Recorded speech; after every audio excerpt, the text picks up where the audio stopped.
Railway exam 2025 RRB NTPC CBT 1 2025 exam में जो graduate का एग्ज़ाम कंप्लीट हो चुका है, आंसर की भी आ गया है। जीके जीएस का टॉपिक वाइज कवर किया जा रहा है। प्लेलिस्ट आपको मिल जाएगा।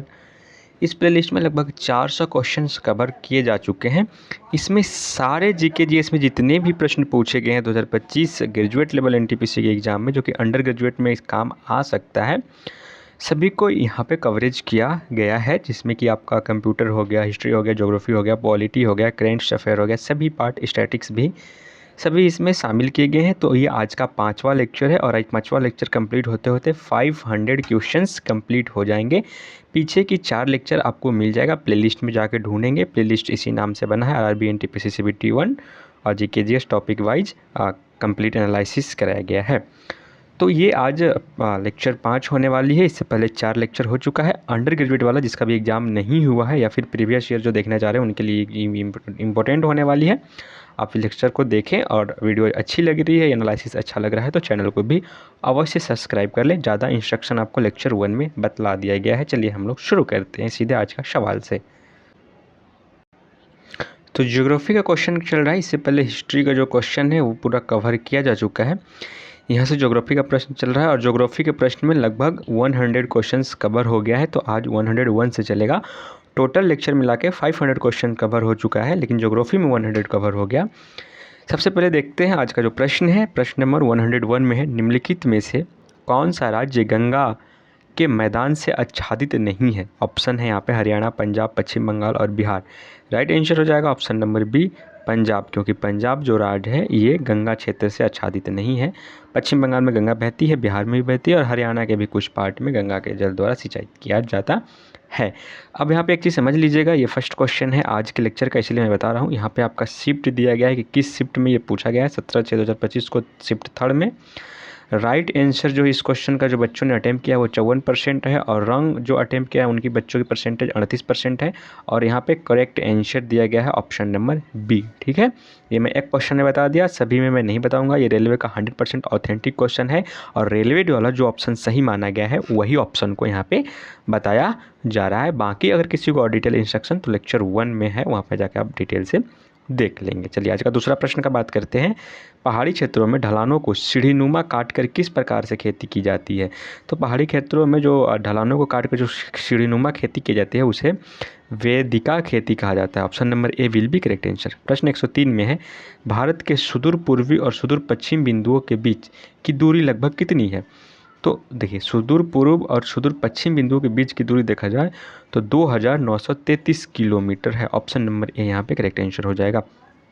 प्रश्न 104 का बात की जाए, 104 में है, उत्तर भारत का विशाल मैदान किस नाम से प्रसिद्ध है?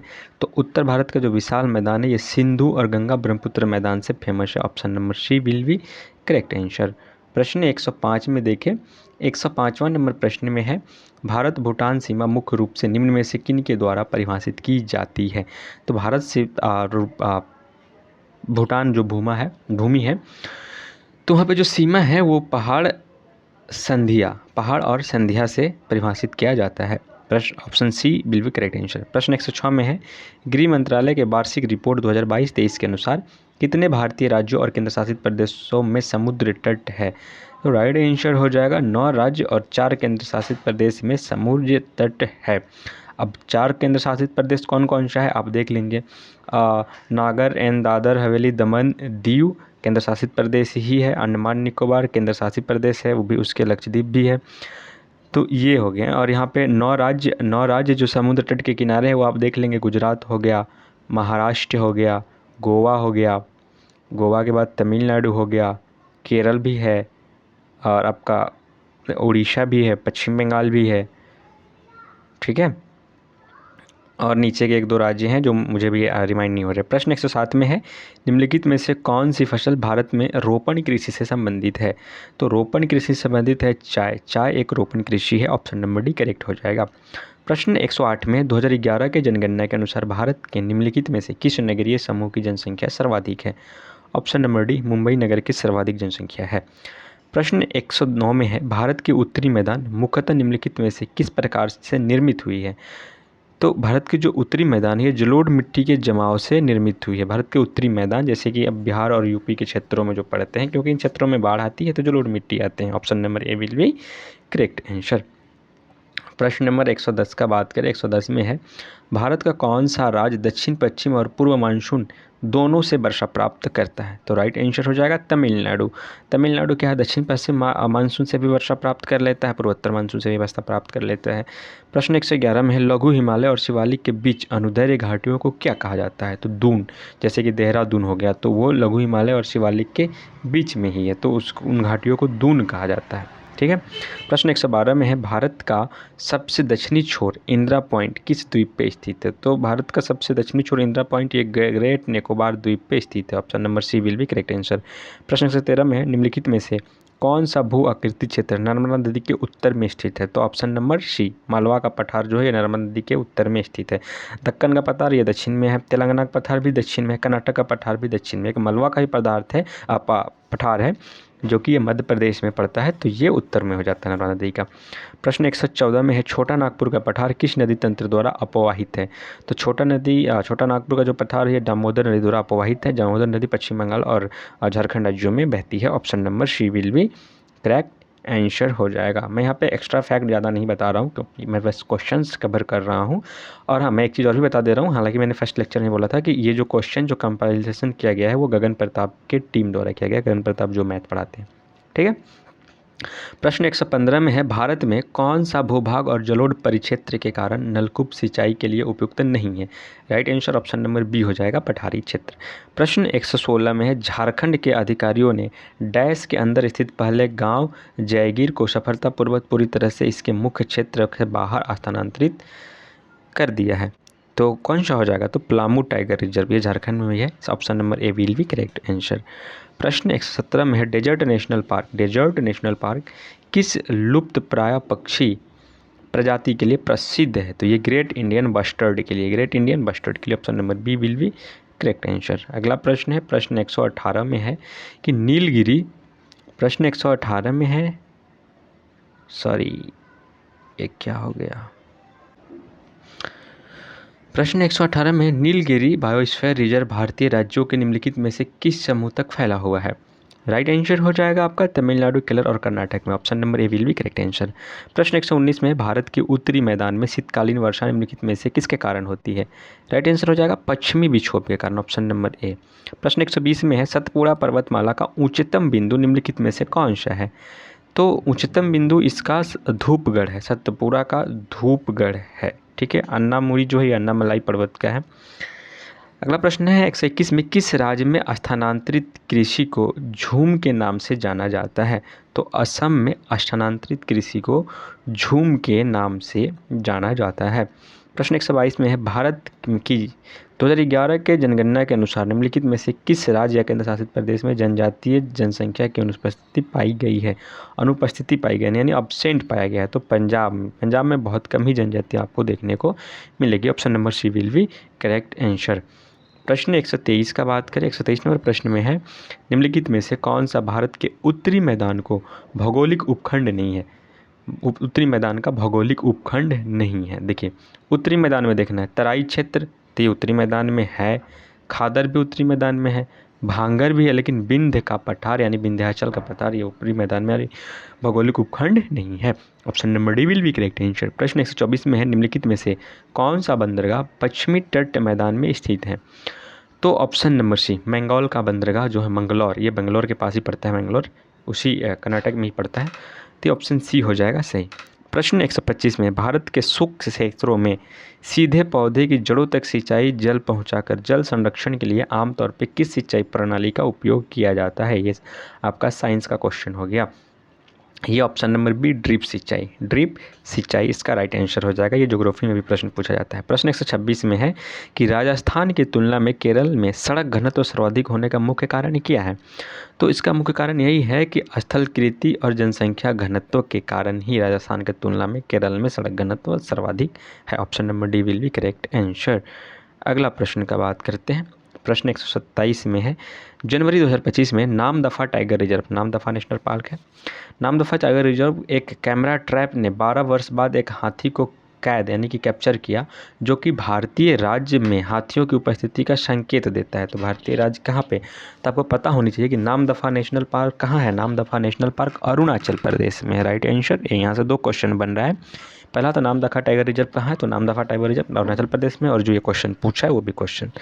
प्रश्न 128 में है, भारत में निम्नलिखित में से कौन सा भूजल आधारित सिंचाई स्रोत है। तो खुला कुआं, ये भू जल आधारित सिंचाई कुआं है, क्योंकि कुआं में पानी कहाँ से आता है, भूमिगत, जो सींचते सींचते धीरे धीरे आता है। प्रश्न 129 में, शिलोंग का पठार कई भागों में विभाजित है, निम्नलिखित में से कौन सा इसका भाग नहीं है। अब शिलोंग का पठार के बारे में बात कर दिया, देखिए मिकिर की पहाड़ी उसी में आता है, गारो की पहाड़ी उसी में आता है, और खांसी की पहाड़ी उसी में आता है। आपने पढ़ा होगा गारो, खांसी, जैंतिया की पहाड़ी लिखता तो वो भी उसी में आ जाता है। लेकिन मैकाल पर्वतमाला जो कि हिमालय की श्रेणी में आता है, मैकाल पर्वतमाला, और ये नेपाल में पड़ता है फिलहाल। तो right answer option number C हो जाएगा। प्रश्न 133 का बात करते हैं, इनमें से कौन सा कृषि क्षेत्र चावल गेहूं फसल प्रणाली के लिए सबसे अधिक जाना जाता है। तो सी नंबर, सिंधु गंगा के मैदान में चावल गेहूं प्रणाली बहुत अधिक होती है। Option number C will be correct answer. प्रश्न 131 में है, कच्छ के रण कौन सा अक्षांश गुजरता है। अब देखिए जो कच्छ का रण है ये 23.5 डिग्री नॉर्थ यही अक्षांश गुजारता है। Option number B will be correct answer. प्रश्न 132 का बात करते हैं। 132 में है, अरुणाचल प्रदेश के पूर्व में कौन सा देश स्थित है। बड़ा वेरी इजी क्वेश्चन है। तो अरुणाचल प्रदेश से पूर्व में कौन सा देश है, म्यांमार देश है। प्रश्न 133 में है, वह कृषि प्रणाली जिसमें फसल की खेती और पशुपालन दोनों शामिल है क्या कहलाती है। तो मिश्रित कृषि कहलाती है। डी नंबर ऑप्शन सही है। 134 में, भारत की राज्य उत्तर प्रदेश का एक शहर कानपुर किस प्रकार के शहर का उदाहरण है। तो जो कानपुर है ये औद्योगिक शहर का उदाहरण। Option number D will be correct answer. प्रश्न 135 में, भारत की 2011 के जनगणना के अनुसार 2011 में सर्वाधिक जनसंख्या घनत्व डैश में दर्ज किया गया था। तो सर्वाधिक जनसंख्या घनत्व उत्तरी पूर्वी दिल्ली में किया गया था। Option number D will be correct answer. प्रश्न 136 में है, थार रेगिस्तान को निम्नलिखित में से किस श्रेणी में वर्गीकृत किया गया है। तो थार रेगिस्तान को उपोष्ण कटिबंधीय रेगिस्तान में व्यवस्थित किया गया है, विस्तृत या वर्गीकृत किया गया। Option number D will be correct answer. Next प्रश्न है, प्रश्न नंबर 137 में है कि निम्नलिखित में से कौन सा विकल्प उत्तरी मैदान की विशेषताओं का सबसे सटीक वर्णन करता है। उत्तरी मैदान की विशेषताओं का सबसे सटीक वर्णन कौन करता है, ये करता है जलोढ़ और उपजाऊ। ऑप्शन नंबर सी, क्योंकि उत्तरी मैदान में जो मिट्टी हो जलोढ़ है बहुत ज़्यादा उपजाऊ होती है। तो सी नंबर ऑप्शन इसको संतुष्ट कर रहा है। प्रश्न 138 में है, निम्नलिखित में से कौन सी कृषि तकनीकी मुख्य रूप से भारत में जनजातीय समूहों को अपनाई जाती है। निम्नलिखित में से कौन सी कृषि तकनीक मुख्य रूप से भारत में जनजातीय समूहों द्वारा अपनाई जाती है। ऑप्शन नंबर डी स्थानांतरित कृषि। प्रश्न 139 में है, औस अमन और बोरो असम औश अमन और बोरो असम पश्चिम बंगाल और उड़ीसा जैसे राज्यों में निम्नलिखित में से किसकी महत्वपूर्ण फसलें हैं। तो ये धान की फसलें। देखिए औस या अमन ये धान का नाम है, बोरो या असमी ये भी धान का ही नाम है। Option number A will be correct answer. Next प्रश्न का बात करें, प्रश्न 140। तो 140 में है, दामोदर नदी निम्नलिखित में से किस पठार से होकर बहती है। तो दामोदर नदी छोटा नागपुर के पठार होकर बहती है। Option number A will be correct answer. प्रश्न 141 में है, इनमें से कौन सा बंदरगाह पश्चिमी तटीय मैदान पर स्थित है। तो ऑप्शन बी कोच्चि बंदरगाह स्थित है। प्रश्न 142 में, अप्रैल 2025 तक की स्थिति के अनुसार सिमलीपाल जिसे राज्य का दूसरा राष्ट्रीय उद्यान घोषित किया गया है कहाँ स्थित है। तो पूछ देता है कि सिमलीपाल राष्ट्रीय उद्यान कहाँ पे स्थित है, भी पूछ सकता है। तो ये उड़ीसा में है। Option number A will be correct answer.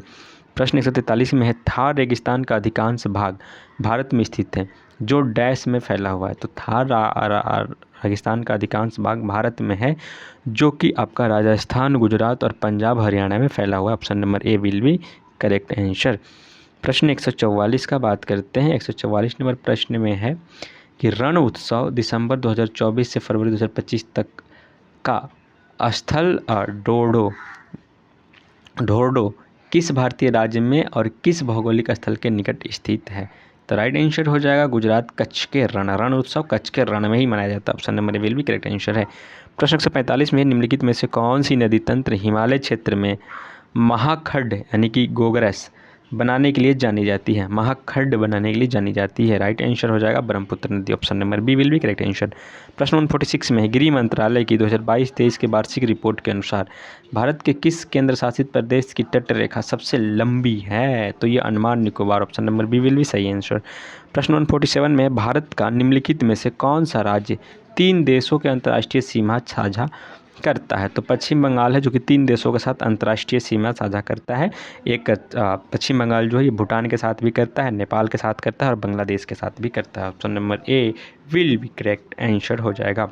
प्रश्न 148 में निम्नलिखित में से कौन सी नदी भारत के महान पठार यानी पैदुपीय पठार का प्रमुख नदी नहीं है? तो यमुना नदी। Option number A will be correct answer.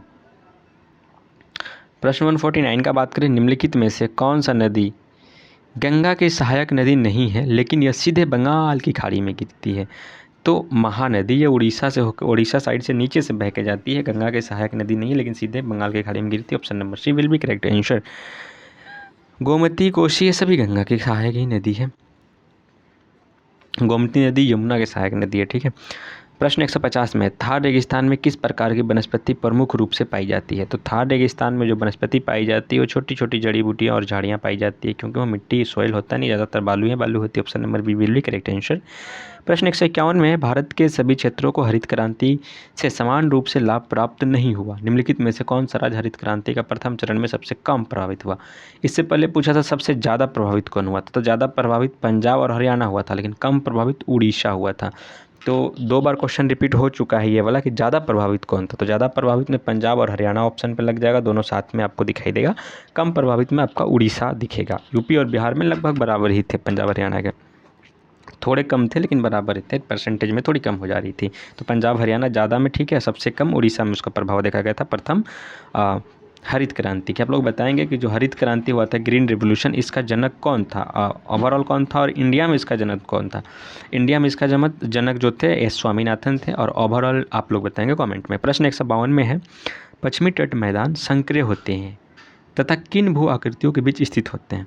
तो पश्चिमी तट जो मैदान है ये संकरे तो होते हैं, ये पश्चिमी घाट और अरब सागर में स्थित है। पश्चिमी तट आ गया तो पश्चिमी पर्वत श्रृंखला जो है पश्चिमी तट में ही स्थित है, तो वो पश्चिमी घाट में है, तो पूर्वी तो कहीं से होगा ही नहीं, बिंद होगा नहीं, बिंद तो बीच में है, हिमालय ये तो उत्तर में है, होगा ही नहीं, तो सीधे से कौन आ जा रहा है? हिमालय और हिंद महासागर तो कहीं से मैच भी नहीं कर रहा, तो सीधा एक ही ऑप्शन बच रहा है, पश्चिमी घाट और अरब सागर दोनों एक से सटे ही हैं। प्रश्न 153 का बात करते हैं। 153 नंबर प्रश्न में है, भारत का कौन सा शहर लौटते हुए मानसून की वर्षा सर्वाधिक प्रभावित होता है? तो लौटते हुए मानसून ये चेन्नई, ये तमिलनाडु से होकर गुजरता है लौटता हुआ मानसून, तो चेन्नई को बहुत ज़्यादा वर्षा पर मिलती है। प्रश्न 154 में है, निम्नलिखित में से कौन सी सबसे बड़ी प्रायद्वीपीय नदी है? तो सबसे बड़ी प्रायद्वीपीय नदी गोदावरी नदी है। Option number C correct answer हो जाएगा। प्रश्न 155 में, अरावली पहाड़ियों के संदर्भ में थार रेगिस्तान का अधिकांश भाग किस राज्य में स्थित है? तो थार रेगिस्तान का अधिकांश भाग जो है किस दिशा में स्थित है? तो ये उत्तर पश्चिम दिशा में। Option number C will be correct answer. राज्य पूछता तो थार रेगिस्तान ज़्यादातर राजस्थान में है और कुछ पाकिस्तान के इलाके में है।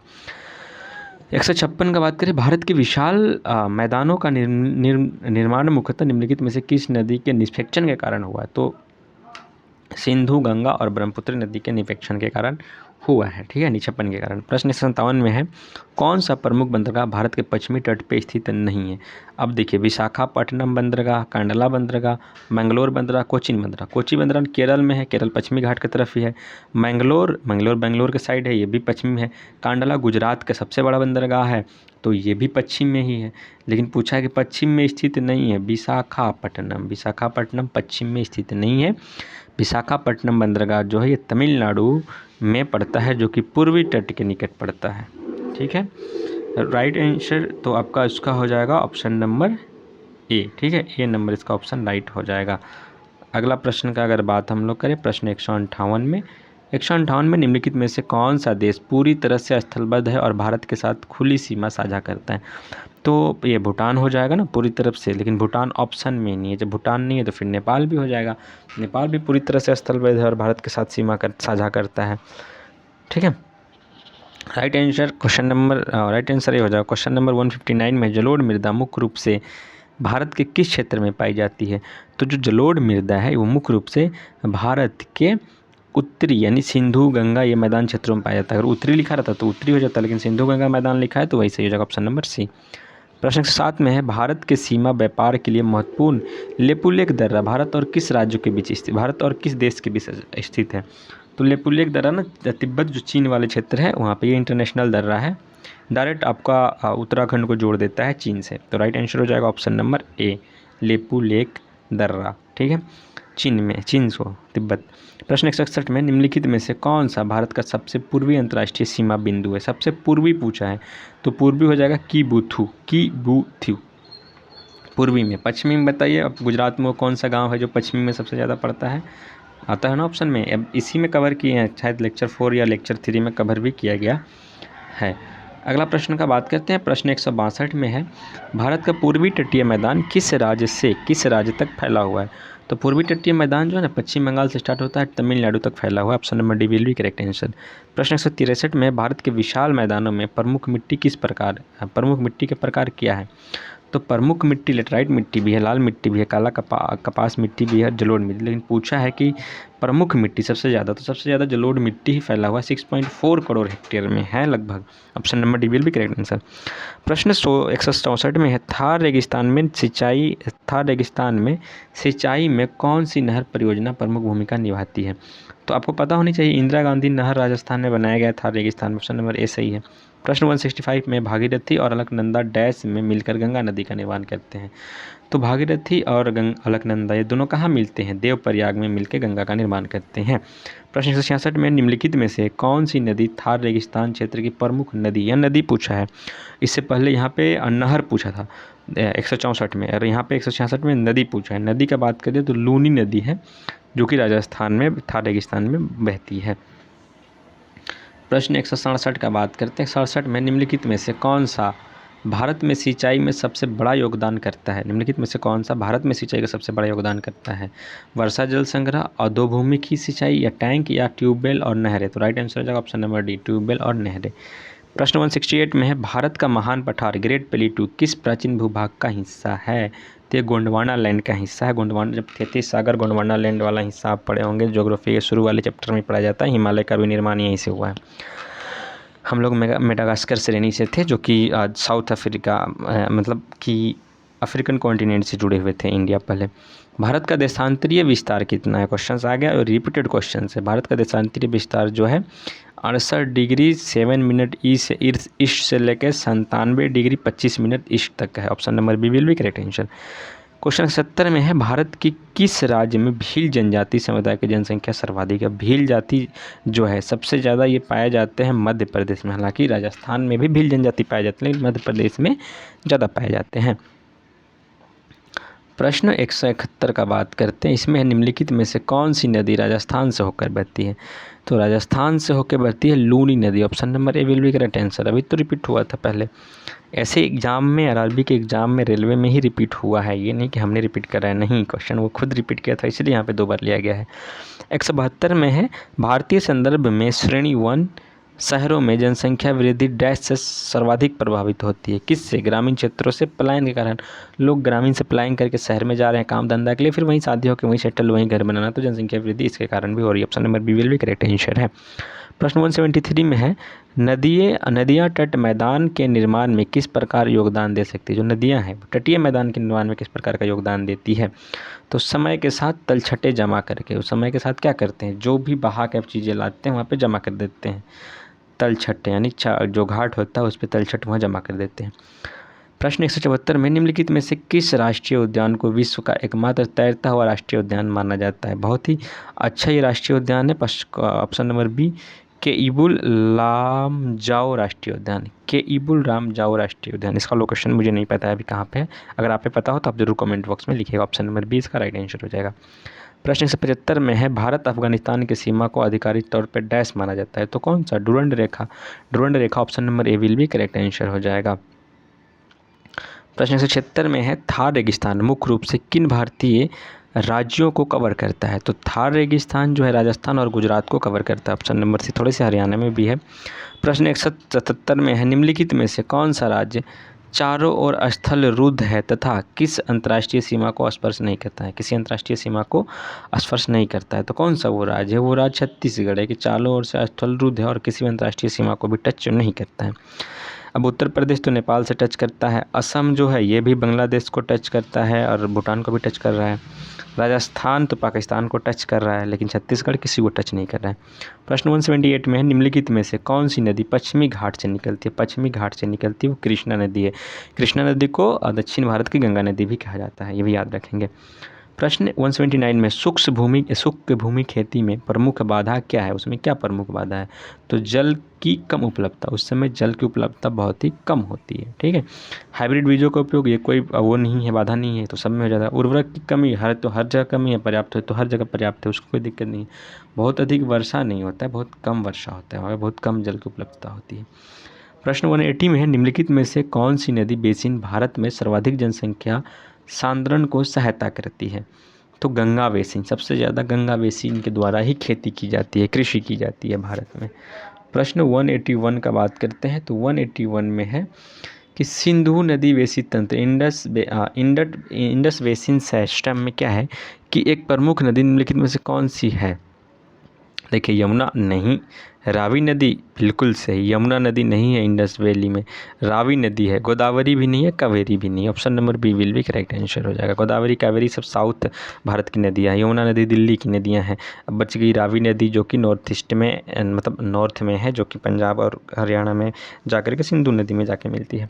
प्रश्न 182 में है, भारत की कौन सा क्षेत्र भौतिक बाधाओं और सीमित अभिगमता के कारण न्यूनतम जनसंख्या वाला क्षेत्र है? भारत का कौन सा क्षेत्र भौतिक बाधाओं और सीमित अभिगमता के कारण न्यूनतम जनसंख्या वाला क्षेत्र है? राइट आंसर हो जाएगा उत्तरी हिमालय लद्दाख में। वहाँ पे सीमित अधिगमता है, बहुत ही कम जनसंख्या होता है हिमालय में और लद्दाख में। प्रश्न 183 में, निम्नलिखित में से कौन सा मेघालय पठार का उपविभाजन नहीं है?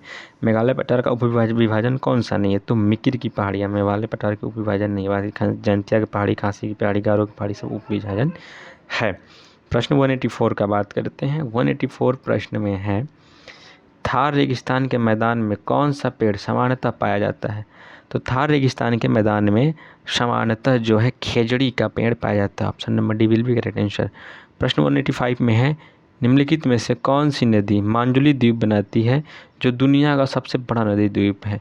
तो मांजुली द्वीप ब्रह्मपुत्र नदी पे है, नदी द्वीप, और सबसे छोटा नदी द्वीप भी ब्रह्मपुत्र नदी पे ही है। दोनों याद रखेंगे, यह सबसे बड़ी पूछा है, सबसे बड़ी नदी द्वीप, अगर सबसे छोटी नदी द्वीप पूछे तो भी ब्रह्मपुत्र नदी पे ही और भी असम में ही है। प्रश्न 186 में है, निम्नलिखित में से कौन सी संरचना थार रेगिस्तान की विशेषता नहीं है?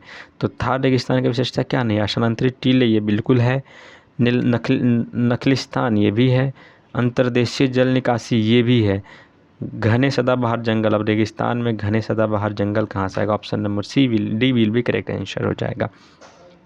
प्रश्न 187 में, निम्नलिखित में से किस भारतीय राज्य की तट रेखा नहीं है? अब देखिए, आंध्र प्रदेश की तट रेखा है, बिल्कुल है।